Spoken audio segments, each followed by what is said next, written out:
नमस्कार। मेरा नाम भाऊ तोरसेकर। आप देख रहे हैं प्रतिभा। दोस्तों, आज मैं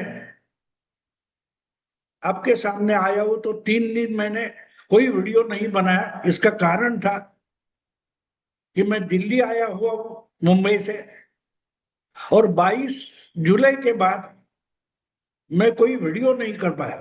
23 को मैं ट्रैवल कर रहा था।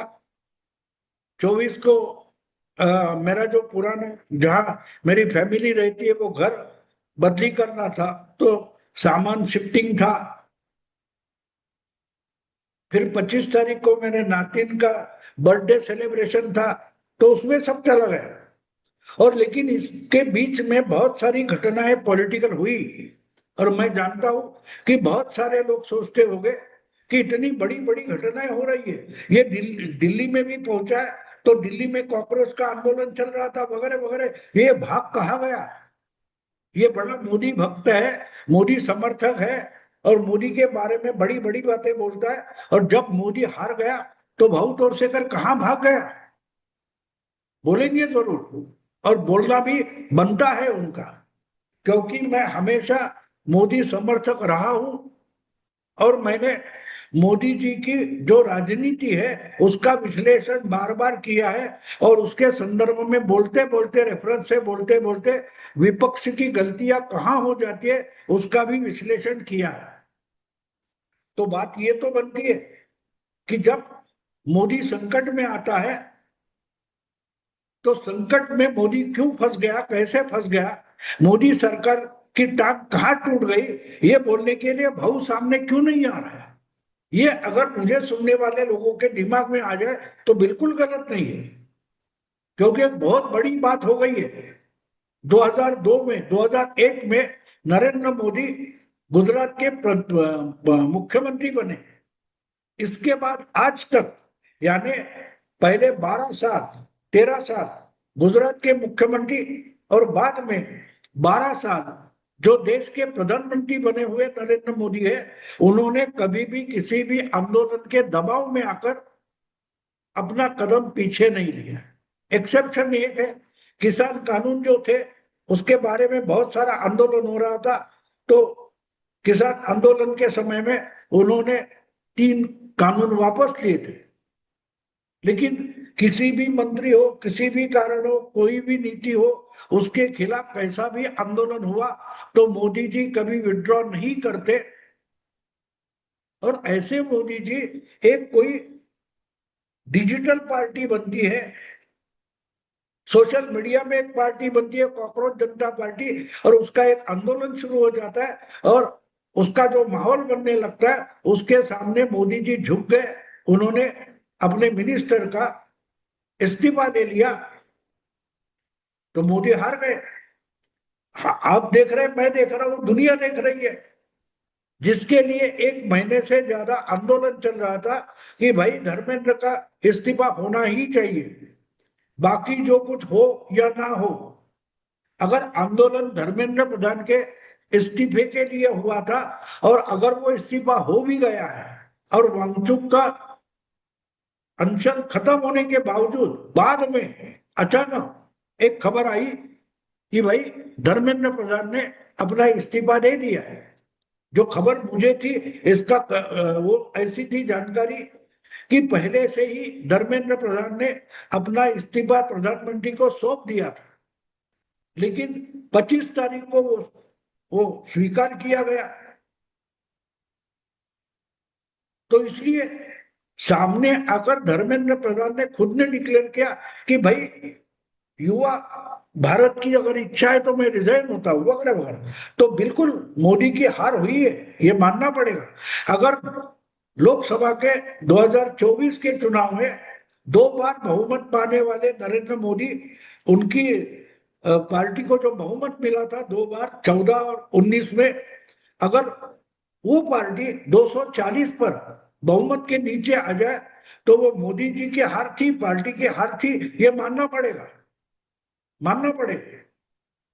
लेकिन अगर हम नैतिक लेवल पर देखें, नीतिमत्ता के लेवल पर देखें, तो वो हार है।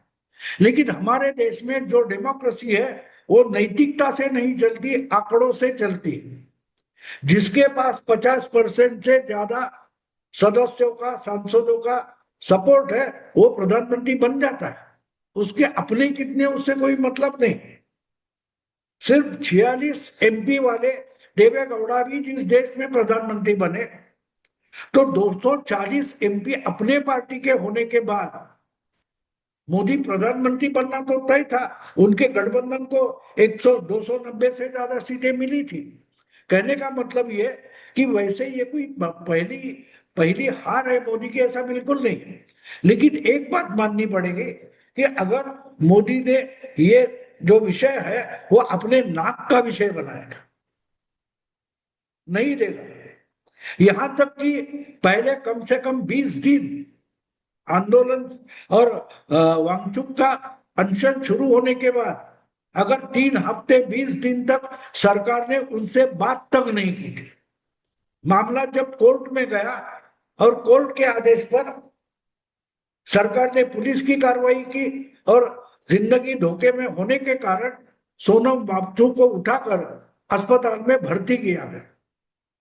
ये मैं सब इसलिए बोल रहा हूं कि मोदी ने ये सब्जेक्ट अपने नाक की बात बना ली, अपनी प्रतिष्ठा की बात बना दी थी कि नहीं, धर्मेंद्र प्रधान रिजाइन करेगा।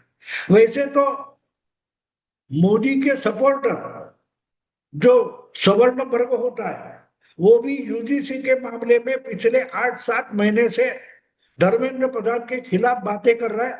पार्टी बीजेपी की है, लेकिन बीजेपी का ही समर्थक धर्मेंद्र प्रधान से नाराज था, वही मांग रहा था। ये जो कल परसों आंदोलन हुआ, ये तो मोदी के विरोधक है, अपोजिशन है। लेकिन मोदी समर्थक होते हुए, बीजेपी के समर्थक होते हुए बहुत सारे लोगों ने यूजीसी की जो पॉलिसी धर्मेंद्र प्रधान ने लाई थी उसके खिलाफ थे, गुस्सा हो गए थे और बार बार धर्मेंद्र प्रधान का इस्तीफा बीजेपी के समर्थक ही मांग रहे थे। लेकिन मोदी ने वो बात अपने प्रतिष्ठा की बनाई और किसी भी हालत में धर्मेंद्र प्रधान का इस्तीफा नहीं दिया था। बात एक अलग है कि बीजेपी के समर्थक जो थे वो भी अपने तरीके से आंदोलन कर रहे थे, लेकिन उनके खिलाफ मोदी सरकार ने सख्ती बरती थी, उनको आंदोलन को जगह तक नहीं दी थी। लेकिन जो अपोजिशन पार्टीज है, उनके सपोर्ट वाले कॉकरोच पार्टी को जगह दे दी, उनके खिलाफ कानून का डंडा भी नहीं उठाया। तो इसलिए एक बात बीजेपी के समर्थक भी सोचते होंगे कि हम बीजेपी, हम मोदी के समर्थक हैं, फिर भी मोदी जी हमारी बात नहीं सुनते और इनकी बात सुनकर वही धर्मेंद्र प्रधान को। तो दोस्तों, इसका विश्लेषण मुझे करना है, पक्का करना है। लेकिन विश्लेषण का मतलब मुझे जो बीजेपी की रणनीति लगती है वो रास्ते पर खुलेआम पेश करना, ये भी मुझे गलत लगता है। मुझे कतई नहीं लगता कि मोदी जी ने हार मानी है या मोदी जी बैकफुट पर गए। एक बात होती है, दाव पेच जो होते हैं उसमें कभी कभी 2 कदम पीछे जाना पड़ता है। शेर भी अगर शिकार करता है तो कभी कभी 2-4 कदम पीछे आ जाता है कूदने से पहले। तो इसलिए मुझे लगता है कि मोदी जी के और अमित शाह के दिमाग में कोई अलग बात होगी और उसकी अगर जरूरत है, कोई बड़ा निशाना लगाना है, इसके लिए थोड़ा बहुत पीछे आना कोई गलत बात नहीं होती। क्योंकि राजनीति में या लड़ाई में जीत मायने रखती, और बड़ी जीत के लिए छोटी हार जरूर मंजूर होनी चाहिए, क्योंकि आपको लड़ाई जीतनी है, बड़ी जीत हासिल करनी। तो ये क्या रणनीति हो सकती है, इसका हुआ वो मैं बाद में आने वाले कुछ वीडियो में करूंगा। क्योंकि मुझे बिल्कुल नहीं लगता कि मोदी जी ने धर्मेंद्र प्रधान का इस्तीफा एक्सेप्ट करके, मंजूर करके कोई हार मानी है। बिल्कुल मुझे नहीं लगता। मैं मोदी समर्थक हूं और इसके पहले बहुत सारे वीडियो मैंने किए हैं कि आंदोलन कैसे लपेटे में लिया जाएगा, इस पर भी मैंने बोला है। तो आज अगर कॉकरोच जीत गए तो उनकी जीत दिखती है तो मानना जरूरी है। और उनकी जो खुशी है उसमें जहर घोलना मुझे अच्छा नहीं लगता। आज उनकी जीत है तो उनको खुश होना चाहिए, लेकिन एक बात उनको भी नहीं भूलनी चाहिए, अभी अभी आपकी इनिंग खत्म हो गई है। क्रिकेट होता है ना, हम देखते हैं ना क्रिकेट, वनडे हो या 2020 हो या टेस्ट मैच हो, उसमें क्या होता है, पहले एक टीम खेलती है और जो टीम खेलती है उसने जो रन बनाए उससे ज्यादा रन बाद में खेलने वाले टीम को जुटाने पड़ते हैं। तो एक तरीके से पहले खेलने वाली, बैटिंग करने वाली जो टीम होती है उसको बाद में जो बैटिंग होने वाली है उसके रन संख्या बड़ी होने नहीं देनी चाहिए, तभी आपके रन काम आते हैं। अगर बाद में जो बैटिंग करते हैं उन्होंने पूरी ताकत लगाकर आपकी फील्डिंग और आपकी बॉलिंग को कूट कूट कूटा और ज्यादा रन संख्या बनाई उतने ही ओवर में, तो वो जीत जाएंगे, आप तो हार जाएंगे। तो इसलिए अगर मैच पूरी नहीं हुई है, सिर्फ एक साइड की, एक टीम की बैटिंग हो गई है और उसकी जो रन संख्या है वो 300 हो सकती है, 400 हो सकती है, 500 हो सकती है, लेकिन दूसरे टीम की बैटिंग अभी शुरू नहीं हुई है, तो आप अगर उसको जीत समझकर त्योहार मनाने लगे, जश्न का माहौल पैदा कर दे, तो ठीक है, खुश रहो। मैं मानता हूं कि ये मैच अभी खत्म नहीं हुई, मैच आधी हो गई है, आधी हो गई है। और दूसरी साइड की यानी बीजेपी की, मोदी सरकार की बैटिंग अभी बाकी है। एक बात होती है दोस्तों, जब आपकी बैटिंग चलती है और मेरी बॉलिंग होती है, मेरी फील्डिंग होती है, तो आप मेरे बॉल को जितना चाहे फटकार सकते हो, मेरे बॉल को ठोक सकते हो, और देखो मैंने सिक्सर मारा, देखो मैंने चौका मारा, ये बोल सकते हो और खुशियां मनाकर बैट ऊंचा करके नाच भी सकते हो। लेकिन उस वक्त भी या बाद में भी एक बात नहीं भूलनी चाहिए कि मेरी मेरी बैटिंग अभी बाकी है, दूसरी टीम की बैटिंग अभी बाकी है। तो जो कुछ हुआ था, आप आंदोलन में बैठे थे, आपका आंदोलन खत्म हो गया, आपकी इनिंग खत्म हो गई। अब जो कुछ मांगे आपकी मंजूर हो गई है, उसका इम्प्लीमेंटेशन ये आपकी जिम्मेदारी बनती है। और वो मांगे पूरी करने के लिए सरकार पर हावी होकर दबाव बनाए रखना, ये आंदोलन करने वालों की जिम्मेदारी बनती है।